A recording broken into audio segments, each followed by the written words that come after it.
민감한 얘기 그만하시고 23장 합시다. 국가위정자에 관하여 계속해서 십계명의 구조를 생각하시면 됩니다. 이 23장은 십계명 중에 뭐겠습니까? 5계명이죠. 5계명, 십계명을 잘 모르시는 분들은 이해가 안 돼요. 그죠? 부모를 공경하는 것과 국가위정자가 무슨 상관이 있냐? 5계명은 윗사람에게 순종하라 라는 것이고, 그 윗사람은 크게 3개로 나뉩니다. 각 가정에서는 부모, 교회에서는 직분자, 국가에서는 위정자. 이 3개를 이야기하고, 그 외에 이렇게 쭉 그것이 대유리 문답이나 소유리 문답에서 쭉 설명하고 있는 것입니다. 국가위정자에 관하여는 그래서 5계명의 관점에서 생각을 해야 되고, 또 한편으로는 성경에 나와 있는 로마서 13장 잘 아시는 거죠. 권력이 하나님으로부터 나온다, 권세가 하나님으로부터 나온다라고 하는 것과 관련해서, 그죠? 그리고 또 한편으로는 교회 역사와 관련해서 중세교회의 역사에서 국가위정자, 즉 황제가 교회와 관련해서 어떤 역할을 했느냐 하는 것과 관련해서 매우 중요한 이슈였기 때문에 이것을 다루고 있고, 또 신학 역사에서 교회 역사 전체에서 민감한 주제 중에 하나가 바로 교회와 국가의 관계입니다. 특히 오늘날 우리 2023년 한국 상황 속에서도 또 중요하다고 볼 수가 있겠죠. 그죠? 교회 안에 여러분들 저는 정치적 성향을 전혀 모르는데 한국 교회가 점점점 양쪽으로 가죠. 어떤 정치적 성향에 따라 교회와 관련해서 이렇게 되는 부분들이 많이 나타나는데, 그런 측면에 있어서도 23장은 중요하게 생각을 해야 되겠습니다. 23장의 국가위정자와 관해서는 크게 이제 3가지 견해를 염두에 두면서 생각을 하면 좋겠습니다. 교회와 국가 있죠, 그죠? 근데 교회가 국가를 지배하느냐, 국가가 교회를 지배하느냐? 아니다. 아예 국가와 교회는 서로 상관없느냐? 이 부분에 있어서 견해가 있어요. 천주교는, 로마 카톨릭은, 지금 현대 천주교는 아니지만 로마 카톨릭, 중세 로마 카톨릭은 교회가 국가를 지배했죠. 교황이 황제를 폐위시키기도 하고 이런 일들이 있었잖아요. 그죠? 반대로 이제 중세 역사에서 또 황제가 교황의 권한을 막 행사하는 경우가 있었어요. 어제 우리 교회에서 했는데, 엊그제 아비뇽 유수, 아비뇽 유수 같은 경우 황제가 교황을 막 세우기도 하고, 뭐 어디 아비뇽 가 있어라 이렇게 하기도 하고 이렇게 하는 것이 있었어요.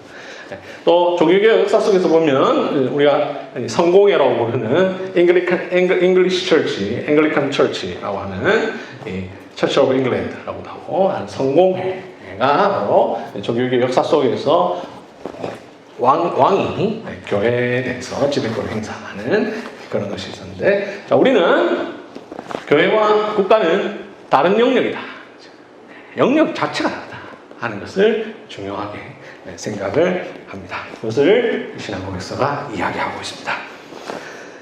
온 세상의 그래서 그걸 좀 순서를 바꿔서 한번 보면 30페이지 볼까요? 30페이지 3절 30페이지 3절 보시면, 국가위정자들은 말씀 선포와 성례 시행이나 천국의 열쇠권이 자신들에게 속한 것이라고 생각해서는 안 된다. 이게 이제 국가와 교회 역할에서 국가가 교회를 지배하면 안 된다는 겁니다. 제가 맡은 부분은 아니지만 30장에 가면 교회의 권징에 관하여 나옵니다. 거기에 보면 하나님께서는 자기 교회에 직분자를 허락하셔서 그 직분자들로 하여금 교회의 정치를 감당하게 하셨어요. 이는 시민 정치와 구별된다라는 내용이 나오는데, 그래서 바로 방금 본 내용과 나란히 서 있는 거죠. 그죠?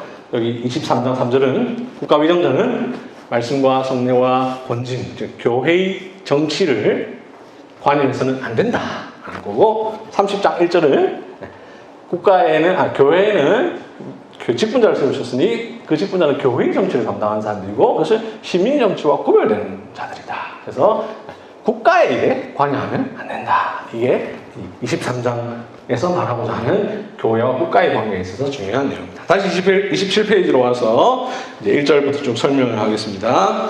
자, 우리는 이 국가위정자, 국가의 권세에 대해서 어떻게 믿느냐?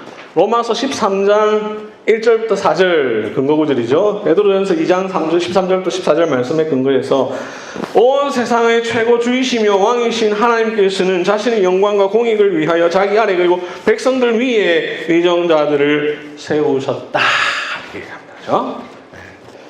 네. 위정자는 로마서 13장에서 말하는 것처럼 각 사람은 위에 있는 권세들에 복종하라. 권세는 하나님으로부터 나지 않음이 없나니 모든 권세는 다 하나님께서 정하신 바라. 그러니까 자, 우리가 백성이라고 생각하면, 우리 국민이라고 생각하면 하나님과 국민 사이에 위정자가 있는 거예요. 이건 이제 중보자가 아니고요. 위치에 있어서 권세의 위치에 있어서 그렇다라고 하는 것입니다. 이것이 우리의 고백입니다. 성경이 말하는 바고, 특별히 로마서 13장은 사도 바울이 쓴 내용이니까 로마 압제하에 있던 이스라엘의 관점에서 말했다라고 하는 것을 생각한다면 오늘날 더더욱 우리는 하나님께서 세우신 위정자에게 복종을 해야 됩니다. 자, 우리는 이제 항상 이제 성경 말씀과 우리의 현실 사이에서 균형을 잘 잡아야 되는데요. 그렇죠? 우리 대한민국은 헌법 1조 2항에 대한민국의 주권은 국민에 있고 모든 권력은 국민으로부터 나온다. 그렇죠? 이거는 성경적입니까? 아닙니까? 아니죠, 그죠? 이걸 또 해버리면 안 되죠? 한편으로 우리는 성경에서 말하는 고백 위에 있대. 또 한편으로 같이 가야 되죠. 같이 가는데 어디 하나 치우치면 안 되는 거예요. 그죠? 잘못 치우치면 극우나 극좌로 가는 거예요. 그죠? 대한민국 헌법이 성경적인 거 아니거든요. 근데 막 요즘에 보면 아주 극우적 성향을 보는 사람들 막 대한민국이 무슨 기독교 국가인 것처럼. 대한민국 헌법 1조 2항부터 이미 비성경적이네. 그죠? 성경적으로 하면 모든 권력은 하나님으로부터 나온다. 이렇게 되잖아요. 그죠? 그럼 이제 이 두 사이에서 하나님께서 권력을 세우실 때 대한민국의 사람들의 투표를 통해서 누군가를 세우심으로 그에게 하나님께서 권세를 세우시는 하나님의 작정과 인간의 책임과 관련 그런 쪽으로 비유할 수 있는데 그렇게 세우신 거죠. 우리나라처럼 민주사회도 있지만 아닌 데도 있잖아요. 그죠? 뭐 사우디도 있을 수 있고 아직도 왕이 있는 나라도 있을 수 있고 그죠? 그런 나라에서 또 저마다 그 정치 안에서 정치적 체계 안에서 하나님께서 세우셨다라고 생각하면서 존중해야 됩니다. 우리는 뭐 다른 나라 잘 모르니까 그냥 넘어가고 어쨌든 우리는 우리 안에서 이렇게 잘 생각을 해야 됩니다. 국가 위정자 하나님 세우셨습니다. 이것이 우리 신앙 고백이 말하는 아주 중요한 이야기입니다. 그래서 우리는 반정부주의자가 되어서도 안 됩니다. 아나키즘 되면 안 됩니다. 이런 우리는 이제 국가를 보면 하나님께서 주신 중요한 것이라고 생각합니다. 근데 그러면 하나님께서 왜 국가를 세우셨고 거기 위정자를 세우셨느냐? 27페이지 다시 본문을 보면 선한 자들을 보호하고 격려하며 악행자들을 벌하기 위하여 그들을 칼의 권세로 무장시키셨다. 간단하게 말하면 치안과 행정입니다. 그죠? 이 세상이 질서 있게 돌아가야 되잖아요. 그죠? 이 세상은 천국이 아니고 교회는 아니지만 이 세상에 질서가 있어야 되죠. 그죠? 그렇지 않으면 세상이 혼란스럽고 또 그 가운데 있는 교회가 늘 흔들릴 수밖에 없잖아요. 그래서 하나님께서 위정자를 세우셔서 세상 질서가 유지될 수 있도록 부여하신 거예요. 그래서 치안, 행정 이런 것들을 하게 하셨고 특별히 이것을 성경은 칼의 권세로 무장시키셨다 라고 표현을 합니다. 로마서 13장 4절은 28페이지 보시면 그러나 내가 악을 행하거든 두려워하라. 그가 공연히 칼을 가지지 아니하였으니 곧 하나님의 사역자가 되어 해서 이 얘기를 했고 거기에 근거해서 신앙고백서가 표현하기를 칼의 권세로 무장시키셨다. 국가에 하나님께서 직접 합법적인 무력권을 주신 거예요. 그렇죠? 국가는 이런 치안을 위해서 무력을 행사할 수 있는 거예요. 그렇죠? 이제 한때 물론 잘못된 무력을 사용했던 시대가 있었죠. 그죠? 그거는 이제 예외고 기본적으로 국가에게 합법적인 이런 것이 부여되었다. 교회와 국가의 관계에서 얘기할 때 국가는 하나님께서 칼을 주셨고 교회는 무엇을 주셨느냐? 천국 열쇠를 주셨습니다. 네. 이제 어제 우리 교회에서 얘기하면서 나오던 하나님께서 칼을 주시고 천국 열쇠를 주신 그림이 있어요. 중세 시대에 있었던. 제가 엊그제 가가지고 찾았기 때문에 여기는 실지 못했는데 되게 좋은 그림인데 어쨌든 딱 그게 두 개가 구별되는 겁니다. 그래서 28페이지 보시면 정당한 공권력은 반드시 정당한 목적으로 사용할 때 하나님께서 주신 합법적인 것입니다. 2절 공직자의 직무 2절 보시면 굉장히 당연한 이야기를 쭉 해놨어요. 그리스도인이 공직자로 부름받을 때 그것을 맡아 수행하는 것은 합법적이다. 당연한 거 아닙니까? 근데 왜 또 이게 있느냐? 자, 항상 역사적 맥락이 있다고 했죠. 대부분 제가 쭉 얘기해드렸던 맥락들이 중세교회 역사의 맥락이었는데 또 이제 여기는 종교개혁사의 맥락입니다. 제 다음 강의에서 그 목사님 그런 말씀을 하실지 모르겠지만 성례나 성찬이나 할 때는 거의 대부분 종교개혁적 맥락이 많이 담겨 있어요. 그걸 알아야 이해가 돼요. 안 그러고 읽으면 무슨 말인지 잘 이해가 안 돼요. 이것도 마찬가지인데 제세례파라고 하는 사람들을 염두에 두는 거예요. 제세례파는 이 중세시대를 거치면서 종교개혁을 거치면서 종교개혁자들은 그래도 중세를 반대하면서도 성경적 균형 잡힌 시각을 가지려고 굉장히 애를 썼는데 오늘날도 어떤 급진적 개혁 세력이 늘 있기 마련인데 급진적 개혁 세력들은 종종 그러잖아요. 그죠? 아예 다 없애버리려고 하잖아요. 그죠? 모든 걸 다 부정해버리려고 하는 거죠. 제세례파는 그리스도인은 아예 공직자가 되면 안 된다 이렇게 국가에 대해서 오히려 나쁜 방향으로 가버리는 거예요. 그죠? 근데 우리 신앙고백서는 그리스도인은 국가 위정자로 부름받았을 때 해도 된다는 거죠. 할 때는 어떻게 해야 되냐? 그 직무를 수행함에 있어서 그 나라의 건전한 법에 따라 하되, 그렇죠? 내가 한국 그리스도인이다. 그럼 한국 법에 따라. 미국 그리스도인이다. 미국 법에 따라. 일본 그리스도인이다. 일본 법에 따라. 이렇게 그 직무를 수행하면 됩니다. 물론 이제 하나님의 말씀을 벗어나는 것에 대해서는 좀 다르게 봐야 되죠. 그리고 쭉 얘기하면서 이런 목적을 이루기 위하여 지금의 신약시대에도 정당하고 부득이한 경우에 합법적으로 전쟁을 수행할 수 있다. 자, 이건 이제 또 맥락을 이해해야 됩니다. 전쟁에 대해서 역사적 기독교는 크게 세 가지 입장을 갖고 왔습니다. 하나는 평화주의입니다. 평화주의. 전쟁 절대로 하면 안 된다. 하나는 성전론입니다. 거룩한 목적이 있을 때는 전쟁을 해도 된다. 그 다음 다른 하나는 정당 전쟁론입니다. 자, 그러면 여러분 정통 기독교는 어떤 입장에 서 있겠습니까? 정당 전쟁론입니다. 요걸 이야기하고 있는 겁니다. 자, 아주 짧게 얘기하겠고 너무 궁금하시면 제 유튜브 기독교의 모든 것 들어가시면 전쟁에 대한 기독교의 입장이라는 영상이 있는데 거기도 나와 있는데요. 우리의 전통 개신교의 입장은 전쟁을 안 하는 게 맞습니다. 그래서 평화주의에 상당히 딱 서 있습니다. 그런데 인류 역사를 보고 우리 현실을 보면 전쟁이 일어납니다. 누가 나를 침략해왔습니다. 우리나라를 침략했습니다. 그러면 가만히 평화주의, 우리 평화주의야. 그래서 부부부부 망합니까? 하면 안 되잖아요. 그죠? 그래서 정당한 이유가 있을 때는 해도 된다라고 하는 것이 이제 정통 교회들이 가져왔던 어거스틴 이후로 쭉 가져왔던 입장이에요.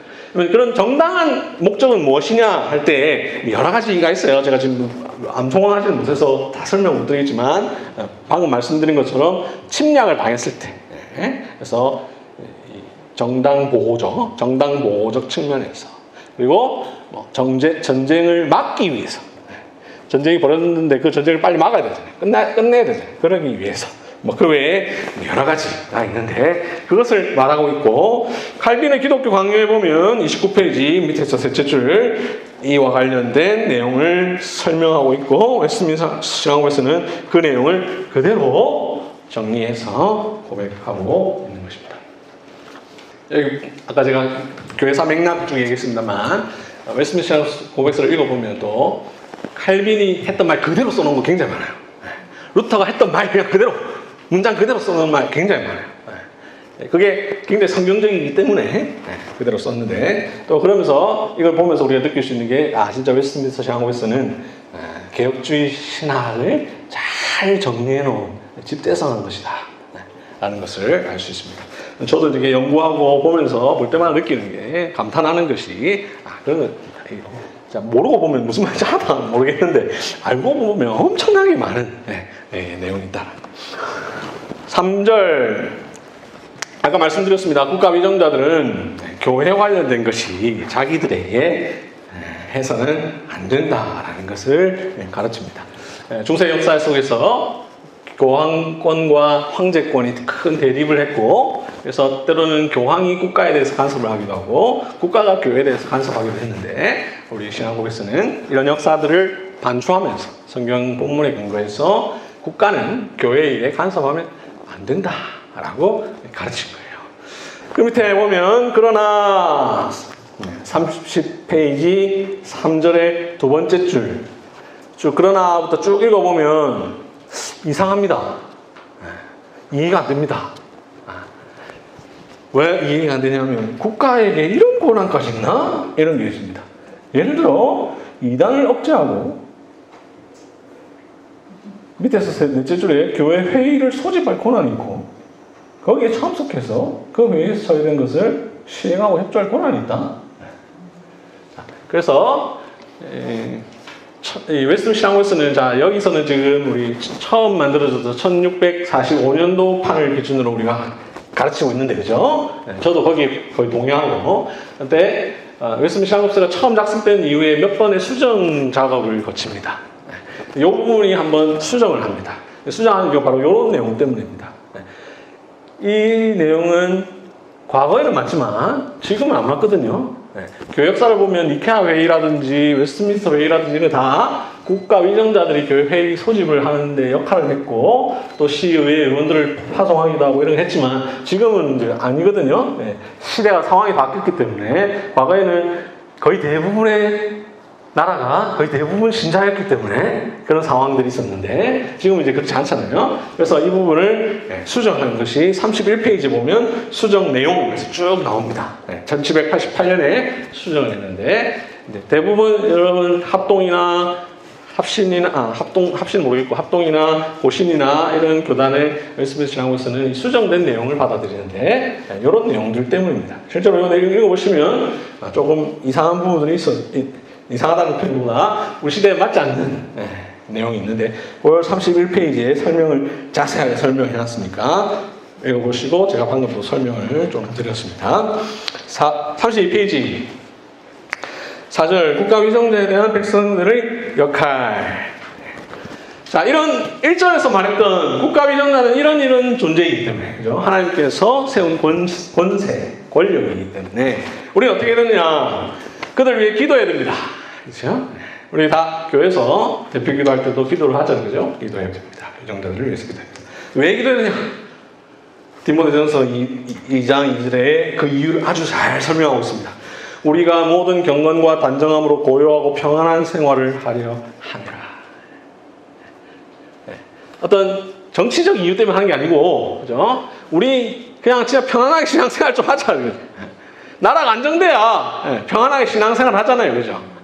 그런 정도지, 지금 자기의 어떤 정치적 입장에 따라 그렇게 기도하면 됩니다. 그죠? 일반총의 영역이기 때문에 교회 직분자를 위해서 기도하듯이 그렇게 기도하면 안 됩니다. 간혹 이제 그런 기도들을 한국교회가 많이 해왔고 또 하고 있는데, 그런 정도의 기도가 아니고요. 이런 식의 기도입니다. 그들의 인격을 존중하고, 이것도 이제 다 한국교회 교인들이 안 지켜요. 자기가 좋아하는 정치 대통령 되면은 누구누구 대통령이고, 자기가 안 좋아하는 대통령 되면 누구누구예요. 그러면 안 되죠. 현직에 있는 대통령에 대해서는 존중해. 마음에 안 들어도. 우리 언제 마음에 들었던 대통령이 있었습니까? 아무도 없었지. 마음에 안 들어도 우리가 존중해. 그리고 이게 사적으로야 우리가 나라는 임금은 안 볼 때 욕도 하지만, 근데 이런 공적인 자리에서라든지 조금 한두 사람 이상 여러 명 모인 자리에서는 누구 이렇게 말하는 것은 조심해야 되고, 그들의 인격을 폄하한다든지 하는 것은 조심해야 돼요. 왜냐? 하나님이 세우신 권세라는 것을 우리가 믿어야 돼요. 자꾸 이제 민주주의적 관점으로 생각한다든지 아니면 자기 정치적 관점으로 자꾸 생각하게 되는데 신자라면 성경적 관점에서 유정자들을 존중해야 됩니다.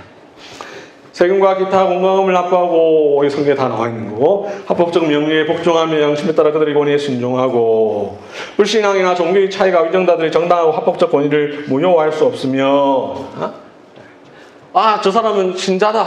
옛날 우리 한국교회 그렇죠? 이승만 대통령은 신자였다.